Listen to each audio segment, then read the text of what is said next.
علم کا جمع کرنا مال کے جمع کرنے سے بہتر ہے۔ علم تیری حفاظت کرتا ہے، علم سیکھے گا تو علم تیرا حفاظت کرتا ہے، اور مال کمائے گا، مال تجھ کو مال کی تم کو حفاظت کرنی پڑتی ہے۔ علم ہماری حفاظت کرتا ہے، مال کی حفاظت ہم کرنا پڑتا ہے۔ علم خرچہ کرنے سے بڑھتا ہے، علم کو دوسرے سے بتانے سے، بار بار پڑھتے رہنے سے، یعنی مجلسوں میں بیٹھ کے بیانہ سننے سے علم بڑھتا ہے، اور مال کو خرچہ کرنے سے کم ہو جاتا ہے۔ مال کا نفع، اس کا ذیل ہونا خرچہ کرنے سے ختم ہو جاتا ہے مال کا، لیکن علم کا نفع ہمیشہ ہمیشہ باقی رہتا ہے۔ کس نے کسی کو قرآن دیا، کس نے کسی کو قرآن پڑھانا سکھایا، اس کے پر عمل کرتا رہے گا تو اس کا ثواب ملے گا۔ جو پیسہ تم کو کمایا وہ بے فضول میں خرچہ کر دیا تو وہ نکل گیا ہاتھ سے۔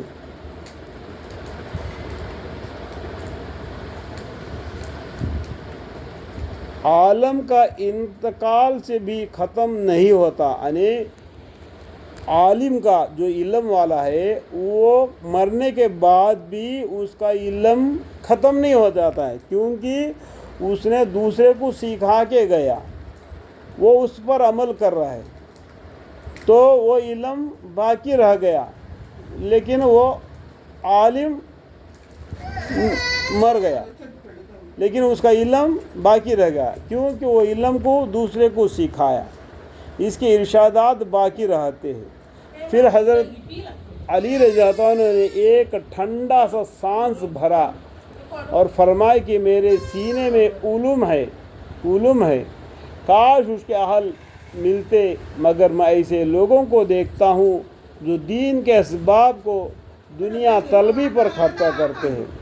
حضرت علی رضی اللہ عنہ کیا کرتے ہیں، ایک ٹھنڈا سا سانس لیا، پھر فرمایا کہ میرے سینے میں علم ہے، کاش اس کے اہل ملتے، مگر میں ایسے لوگوں کو کاش ان کو بھی ملتا جو ہمارے دین کے ساتھ ہے، تو ملتا تو بہتر ہوتا ہے۔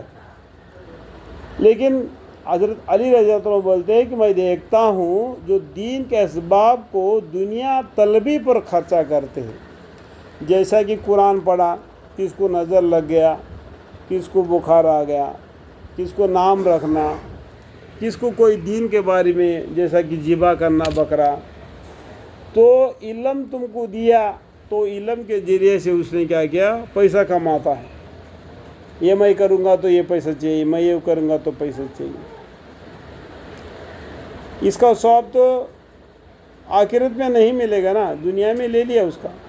یا ایسے لوگوں کو دیکھتا ہوں جو لذتوں میں منہک ہے، شہوتوں کا طلب کی زنجیروں میں جھگڑے ہیں، یا مال جمع کرنے کے پیچھے پڑے ہوئے ہیں۔ غرض یہ طویل مضمون ہے جس کا چند فقرہ یہاں نقل کیے ہیں۔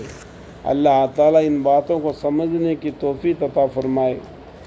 دین اسلام کو دنیا کمانے کے لیے نہیں بلکہ آخرت کو کام آنے کے لیے ہمیں عمل کرنے والے بنے۔ آمین ثم آمین، والحمدللہ رب العالمین۔